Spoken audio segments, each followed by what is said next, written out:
Hello everyone, this is Logan59XP here for another episode of the Nin-Cast here on November 6th of 2021, which means it's been exactly one whole month since the last one, which was on Venom Let There Be Carnage, I believe. So yeah, that's kind of an interesting gap right there, but whatever.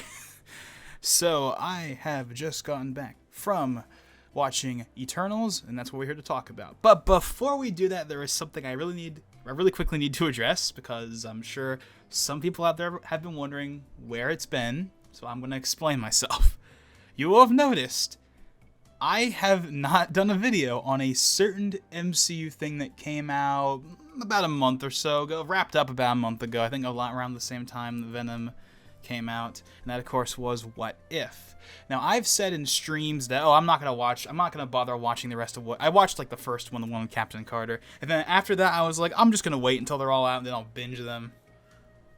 And I did that, and I did try again, I'm gonna sound like a broken record how many times I've said this, but I did try to record the video a couple of times, but it just kind of kept falling apart halfway through, so I just said, screw it, you know what, it's What If.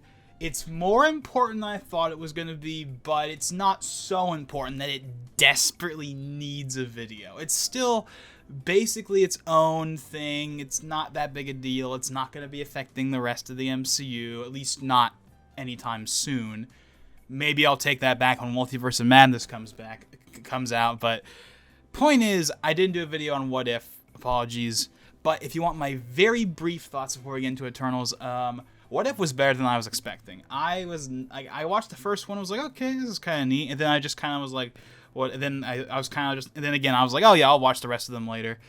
But when I actually ended up watching them, I was actually kind of surprised. My favorite one is definitely the Doctor Strange one with Supreme Strange or whatever his name is, or I guess Evo Strange, as I'm sure the internet's probably calling him. Like that's definitely my favorite one. Also, the zombie one was pretty decent. The Thor one, I think, is the one that's like considered the worst one. Yeah, it's the worst one. I didn't hate it or anything, but like it was definitely weird and out of place and didn't feel right. So yeah, the Thor one, yeah, but overall it was better than I was expecting. I really do mean that, and that's kind of neat. And of course we got the big kind of climactic thing with the Ultron. Then we go and then they're traveling the multiverses and stuff, and that's pretty neat. And obviously for even more of a setup for No Way Home, Multiverse of Madness, all of that stuff on top of of course Loki and everything. But yeah, so long story short, better than I expected, and the Doctor Strange one's my favorite one. Now we've gotten that out of the way, let's get into the main topic, that of course being Eternals. So let's give a quick little kind of recap or whatever on kind of my initial impressions going in. For the last couple of months, basically ever since Eternals was announced, like 2 years ago, and we knew that Chloe Zhao was the director, like Marvel has been kind of hyping up Eternals as being this like really big movie for them. Like at least some. I don't think it was Feige, but it was like someone at Marvel, at least from what I remember hearing, legit said this is the best movie we've ever made. And I'm like, okay, you can't just throw that around willy-nilly, especially for a brand new franchise, a brand new set of characters. You can't do that, because then what that'll do is that'll put really high expectations for a lot of people going in, and that may not give you the result that you want when they end up coming out. But at the end of the day, despite all the hype, at least from Marvel and kind of the press and stuff like that, I basically didn't buy into any of that. Like, I didn't think the movie was going to be terrible or anything, but I definitely was not going in expecting like one of the best Marvel movies ever. Like I was like, nah, it'll be fine. Like I went in basically expecting it to be fine. And what do I think about the movie? Well, it's kind of complicated. It's weird. It's not terrible. It's not. I enjoyed it more than Venom, and I enjoyed it more than Black Widow. But it was also not as good as Shang-Chi, which I was very pleasantly surprised by. If you watch my review, which of course you can go watch, it's here on the secondary channel, of course.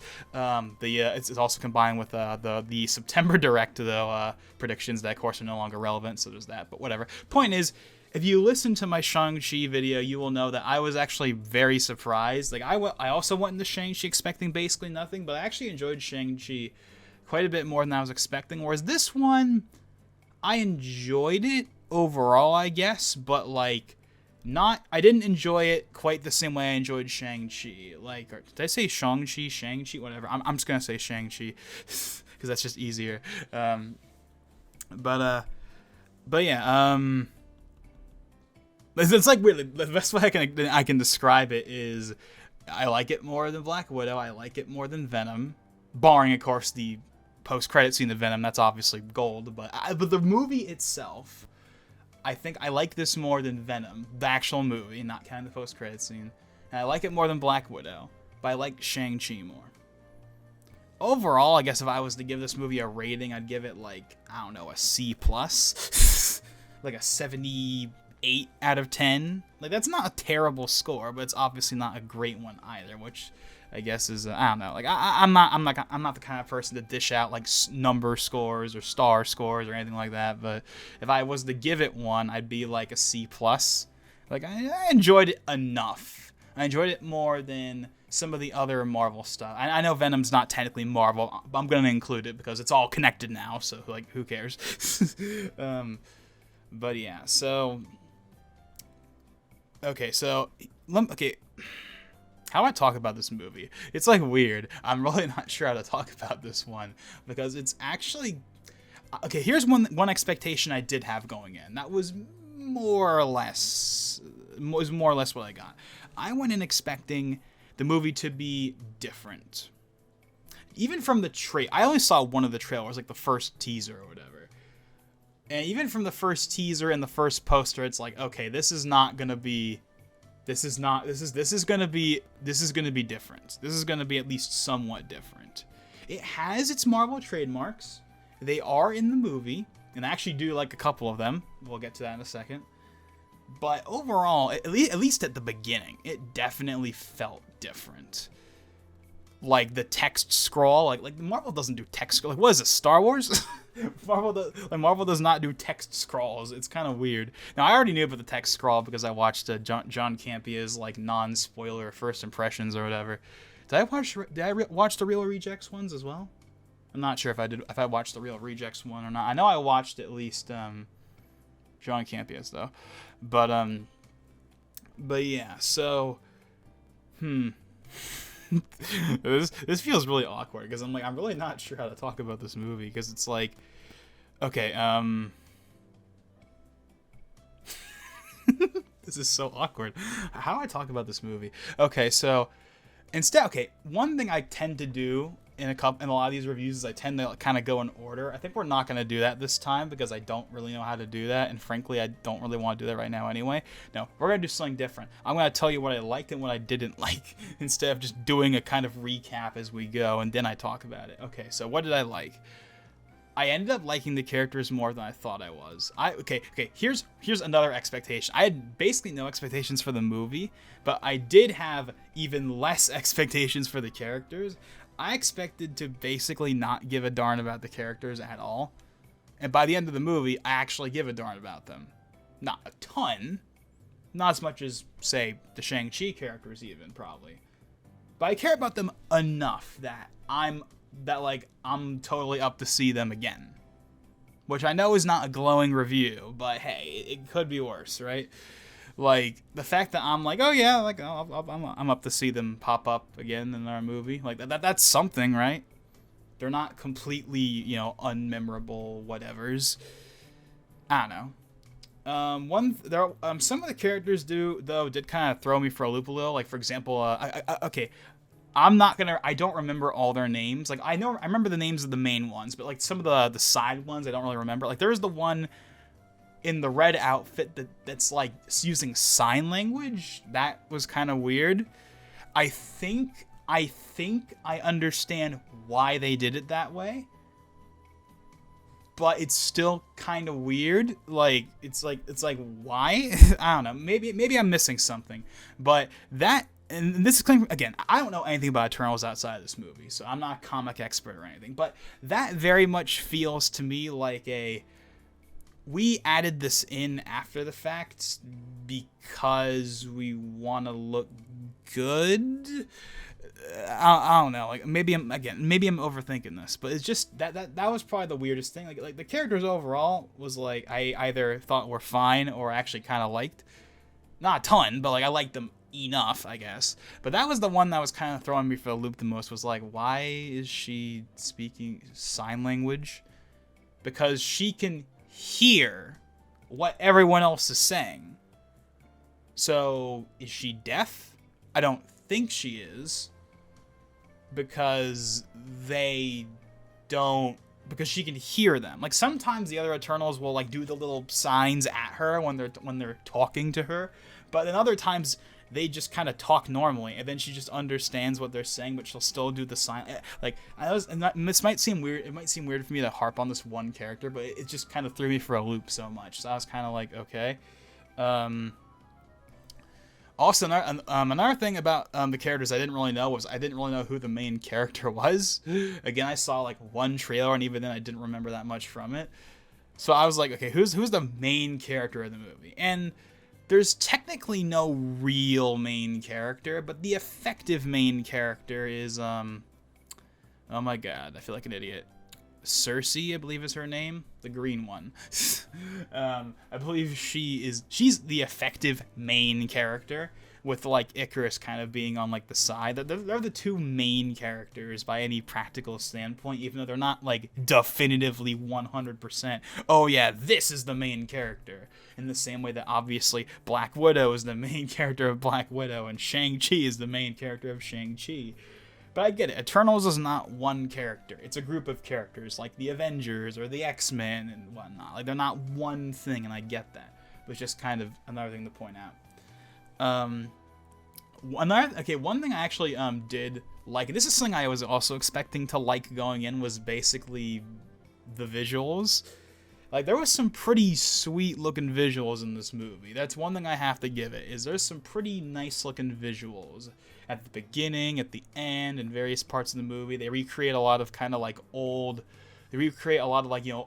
societies and civilizations when they're showing like the different flashbacks to different, like, when they show Babylon, they show the Gupta Empire, they show I can't pronounce the name for the life of me, so I'm not even gonna try. But like that, but like an Aztec.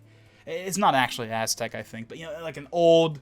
Like Latin American, Mexican, like the Aztecs or whatever, like that city. That was neat. So you know how I said this movie does feel different than a normal Marvel movie, but it still has Marvel trademarks? Let me tell you one of them. There's a character that shows up for like about, I would say, like the middle portion of the movie. I don't even know if they give him a name. I'm sure they do. I just don't remember. But like, one of the Eternals, I don't remember his name, but the one that's like working in Bollywood or whatever. He has like that friend that he's known like forever, and he has like all the cameras. He's definitely like the MCU staple comedic gag kind of character, but he works. I like him. I genuinely did like him. So props on you for that one, I guess, Marvel. They generally do a good job at those characters, but I know sometimes people complain that they get in the way. Sometimes I didn't feel like that to me. I thought that they handled that character well. I liked him pretty much the entire time, so that's something. So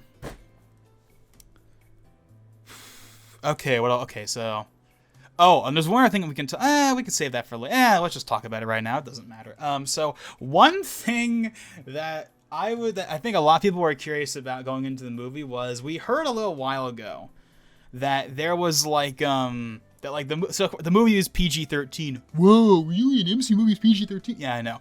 But here's the thing about it that's interesting. In it said there was sexual content of some kind, and people were like, I wonder what that is, a Marvel movie with sexual content? A lot of people were thinking, maybe it's just because because one of the Eternals is like, gay or whatever, so maybe they're adding that in because of Russia or something, or maybe it's this, maybe it's that. And I remember people were like, oh, what if they had like a sex scene? And it's like, they're obviously not going to do that. Why would Marvel put that in a movie? I don't think Disney would be cool with that, but what do I know? Well, I guess I should shut up, because that's basically what they did. There's like a 5 to 10 second part, like in the beginning, well, not the beginning, but like in the first half of the movie, where they basically, yeah, they obviously don't show anything, obviously, but you get it, right? If you've seen the movie, you know what I'm talking about. So they basically showed, without actually showing it, obviously, that they had a sex scene. So okay, then. That was kind of weird, but there's the ratings. I don't know. It's like, again, it's like 5 to 10 seconds, and they don't show anything, obviously, but it's very obvious what the hell is going on.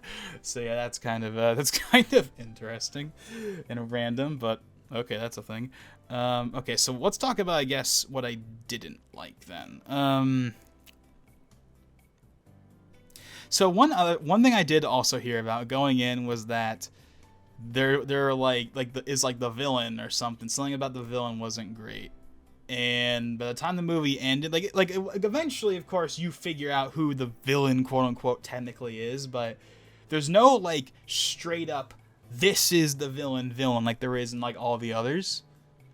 Like there's okay, again, don't remember his name, but like the big red monolith in the galaxy that created all the Eternals and the thing, the monsters they fight. Yeah, I know that.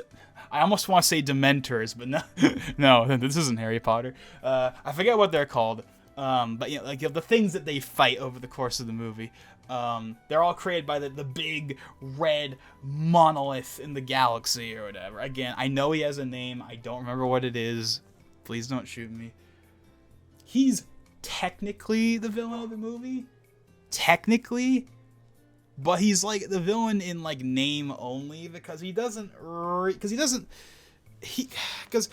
ever fight him, which is one thing. I mean, you don't have to fight, I guess, not every villain you have to fight against, but that comes with the territory, right?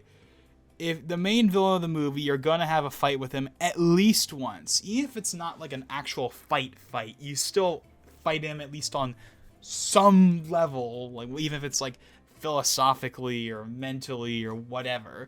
But no, that doesn't really happen. Instead, the villain is, they're trying to basically, the villain is basically the celestial that's inside the earth that they're trying to stop. That's basically the villain, except again, not really, because they're not really fighting an actual villain. They're fighting like this celestial that's asleep but is waking up, but like, okay, actually no, if you were to say who the villain of the movie is, if it's not the big red guy and it's not the celestial that's in the earth, then it's Icarus.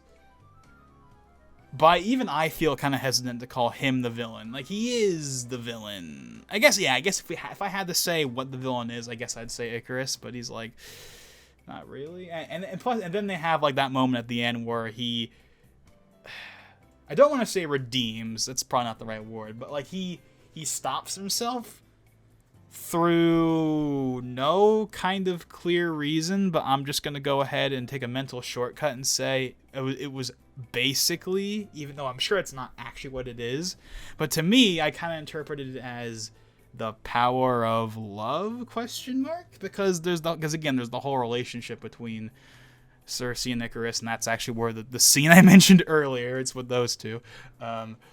So I was like, the power of love ? Stopped him from stopping her, or stopping the Celestial from destroying the Earth? I don't know.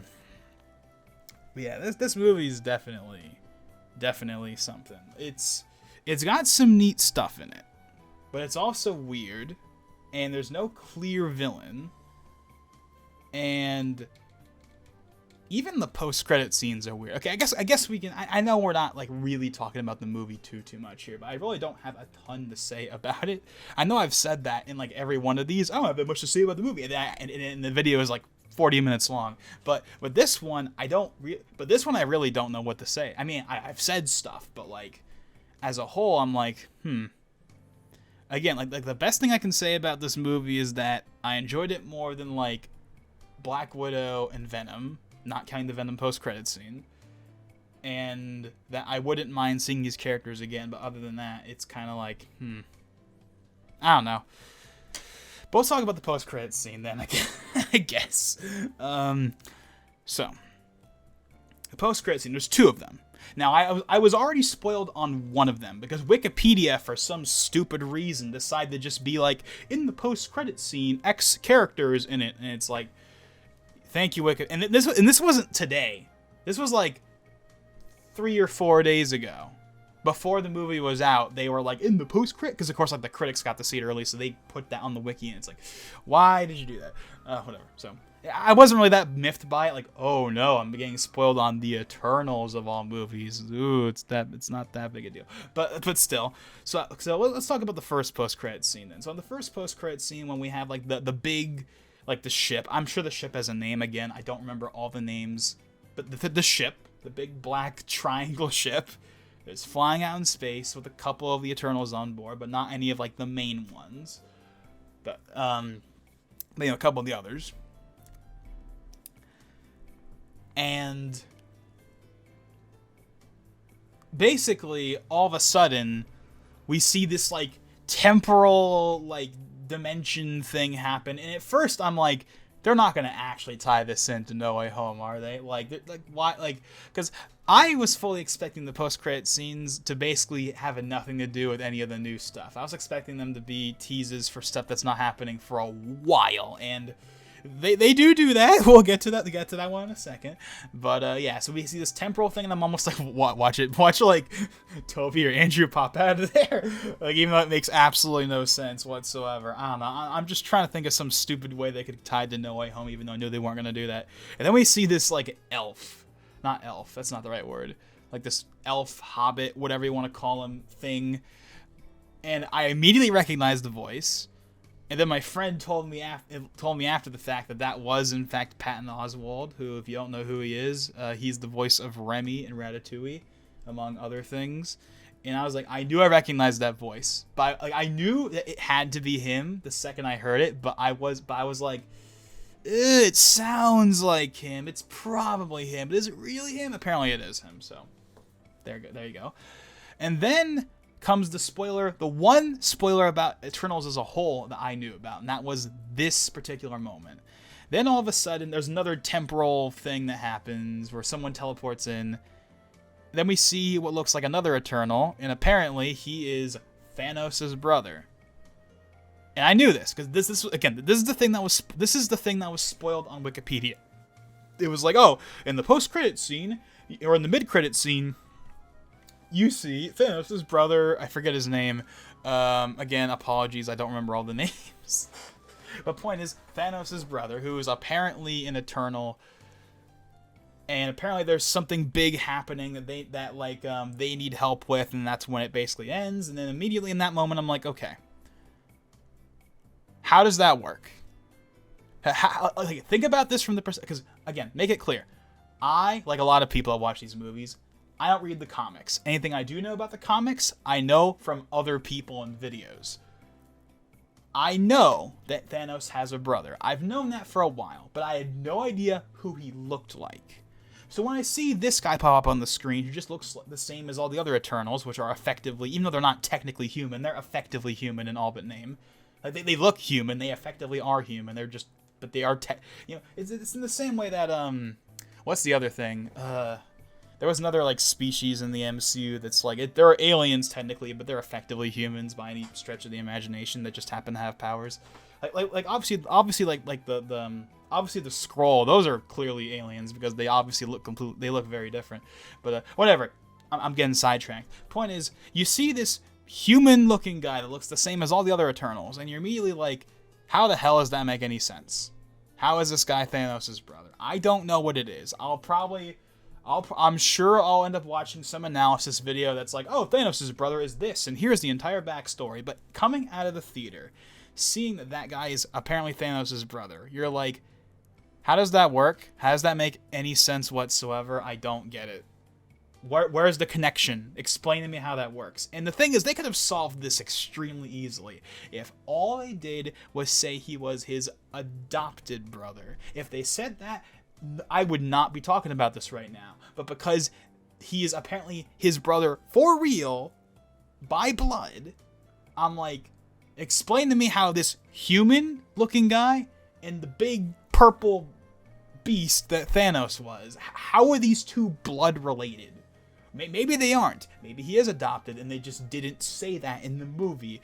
But I'm under the assumption that he is related, actually, meaning that there has to be some connection. I have no idea how that makes any sense. They did say he's from Titan. And of course Thanos is from Titan, and we've seen Titan in Infinity War and stuff. So that checks out. So maybe he really is blood related. I don't know. Point is, that was the most confusing thing about the movie to me. It was like, how is this guy related to Thanos in any actual way? Like, there has to be something here that they're obviously not telling us, and I'm sure we'll find that. I'm sure they'll explain that in the next movie he shows up in, whenever that happens, Eternals 2 or whatever. But yeah. Then we have the second post-credit scene. And to my surprise, even though most of the time, people like, it's 2021, everyone knows you do not leave a Marvel movie until the credits are over. But I saw a couple of people, like 5 or 6 people, leave after the first credits scene happened. And I'm thinking to myself, why? There's gonna be another one. It's an MCU movie. What? Of course there's going to be another one. I mean, to be fair, I already knew there was another one. Because even though I did not know what the second post-credit scene was, I knew there was another one. So, to be fair, I kind of was I was kind of there from I kind of had a kind of step, I can't talk right now. I kind of had a leg up in that respect. But even still, it's like, you don't leave an MCU movie until the credits are done, because there's almost always, okay, sometimes they just have one, but most of the time they have 2. Nowadays, most of them have 2. Like, come on. But whatever. Second post-credit scene starts, and we see the boyfriend, basically, of... Oh my god, I forgot her name already. Celine? That's her name, right? If I'm saying the wrong name right now, I'm sorry. But we see like the boyfriend Celine or whatever that shows up for like 5 minutes at the beginning of the movie, and you don't see him again until the end because, of course. And then you see him. Oh yeah. So okay. Let me rewind. So near the end of the movie, Cersei is like summoned or whatever. Like the big red guy comes in, takes her away, as well as a bunch of the other Eternals that are on the planet. Is like a kind of sacrifice, so to speak, for like them saving humanity or something. I'm not sure if I'm 100% correct on that, but that's basically how I interpreted it. That would just make sense to me, or whatever. And also, he does mention that he may come back for more. He may come back for Wrath or something one day. So I guess he'll come back at some point as well. But anyways. But he mentions right before she's taken that, I have a secret. I have a secret I need to tell you. My family history is complicated. And of course, that's obviously implying something, but they never say it at that point because she's taken away. Then they kind of move past it. But then in this last post-credit scene, we see him, and he's like opening up this like old locked case that has a sword in it. Okay. And at this point, and of course during like the whole like the regular credits scene where it's just scrolling through the black text or whatever, or the white text on the black background, my friend was like, "Oh yeah, that person, the thing he was referring to, he's the Black Knight." And I have no idea who the Black Knight is, but he knows who that is. So it's like, okay, he's the Black Knight. Cool. I have no idea who that is, but okay, it means something. Cool. Then we get this post-credit scene. You see he has a sword. It's like, okay, yeah, he's the Black Knight. Of course, a knight's gotta have a sword. Okay, cool. Then you hear someone say, I'm probably not quoting it exactly, but he basically said, "Are you sure you're ready for this? Are you sure you want to do that?" or something like that. And then cut the black, and that's where it ends. And in that moment, you know something?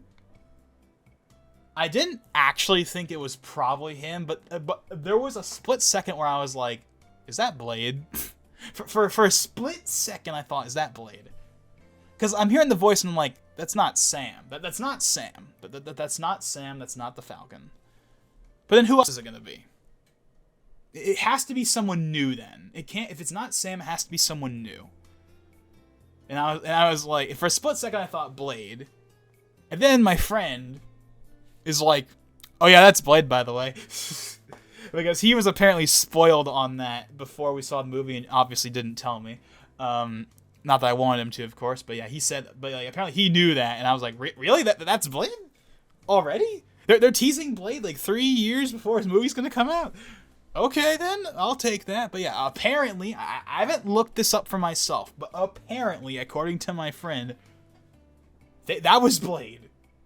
That was Blade that was talking right there. They don't show him, but apparently that was Blade. So that's pretty cool, but also kind of weird. Like, why is Eternals the movie they're teasing Blade in? Not in like I don't know. It just seems weird. Like, why this movie? I don't know. I'll take it, I guess. I don't know what Mahershala Ali sounds like normally. Like, if I knew what he sounded like, I would have probably immediately have just been like, "Oh, well, it's Blade." But I didn't know what he sounded like specifically, so that's why I was like, this could be Blade. But why would they do Blade already? That wouldn't make any sense. Then my friend's like, "Oh no, that's Blade." So yeah, Blade. That's probably gonna be. It's like funny because I feel like in some ways that's gonna be like one of the big takeaways. Because you know how when Venom came out, the big talking point was the post-credit scene. The movie did not matter. It was all about the post-credit scene. I feel like we're gonna have that, although not quite as strongly, of course, because it's not Spider-Man. But we are gonna have, in a lesser degree, that probably with this, where people just want to talk about the fact that, "Oh, Blade," and then the movie kind of gets put to the side. But I think people will talk about the movie because, one, it's an actual MCU movie, and two, just kind of the whole discussion around it is kind of interesting. Because before the movie came out, of course, again, like, Marvel and whatnot was kind of hyping it up as being one of their biggest movies, one of their best movies. Because Chloe Zhao, Best Picture winner and all that stuff. I never really bought into that all the way. I was kind of like, I'll just wait and see how it is. If the movie's good, cool. If it's fine, whatever. But yeah. And then like apparently Rotten Tomatoes. And I know it's Rotten Tomatoes. I know a lot of people are like, Rotten Tomatoes. Yeah, who cares about Rotten Tomatoes? I know, but I'm just saying, just reporting. Don't shoot the messenger. That on Rotten Tomatoes, it wasn't getting as high of a score as previous MCU movies, and that had people being like, the critics didn't like it. And the reason why that's notable is because the critics generally like all the MCU movies. And this was one where a lot of them still liked it, but they either weren't as strong as previous movies, or there were even negative ones. And that was something that people were like, the mainstream media, the critics don't like Eternals as much as we thought they would. That must mean there's something wrong with the movie, or whatever, or maybe there's something good about the movie, depending on how you look at it. I don't know. And then apparently the audience score came out, and apparently the audience score is like low or something. I don't know. I haven't checked. But at the end of the day, what do I think about this movie? Again, I said this earlier, I would say the movie it's decent. It's definitely not a bad movie. But is it the magnum opus that people were kind of peddling it as? Or not people, but at least some of the people in Marvel are kind of peddling it as. Is it this big magnum opus, like amazing Best Picture nominee, Oscar worthy? No. It's not. It's not. It's decent. It's an enjoyable enough movie. It is, but it's not that good. It's not that good. It's not that good. It has its strong points. The cinematography was pretty nice. The locations were pretty nice. Again, like all those ancient locations were pretty cool to see. I liked the ship was cool. There's a lot of neat visuals and stuff, and there are things about the movie I like. But it's not the magnum opus that I think people or at least the media or whatever was kind of peddling it as, or at least anticipating it was going to be. And yeah, overall, I would say again, said this before, I'll say it again, I liked it more than Black Widow and Venom. but I liked Shang-Chi more. I went into Shang-Chi expecting nothing and ended up coming out pleasantly surprised. Whereas this time I went in expecting nothing, and then I kind of got, like, slightly more than I was expecting, but not as much as Shang-Chi. I wasn't like, like with Shang-Chi, I was like, wow, that was actually pretty good. It wasn't perfect, but it was pretty good. That was actually quite a bit better than I was expecting. With Eternals, it's like, I'm more mixed. I'm like mixed to like kind of all right. I don't know. It's kind of weird. But obviously, that's just my opinion. You can go. I'd suggest, of course, you all see the movie for yourself. And besides, if you're watching all the MCU movies at this point, then you're going to go see it anyway because you got to see it. That's basically the reason why I saw it. These first couple of like Phase 4 movies that focus on either characters that have been waiting in the wing for far too long, Black Widow, or these newer characters that haven't been introduced yet, I mainly go to see out of obligation because you got to see all of them more than wanting to actually see the movie itself.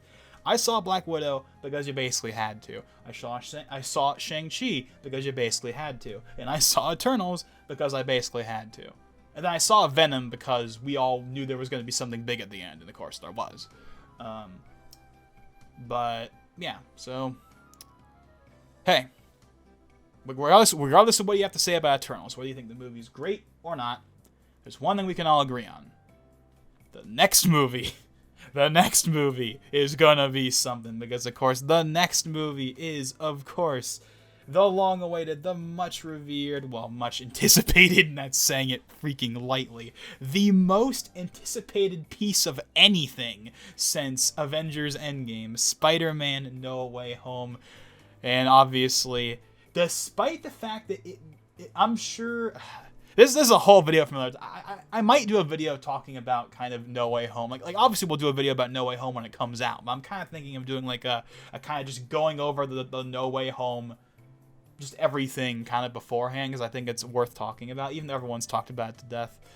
But that's a video for another time. But yeah, Spider-Man's next. So, and I think no matter what, we're all gonna come out of that movie pretty stoked. We're all gonna be coming out of that movie pretty satisfied.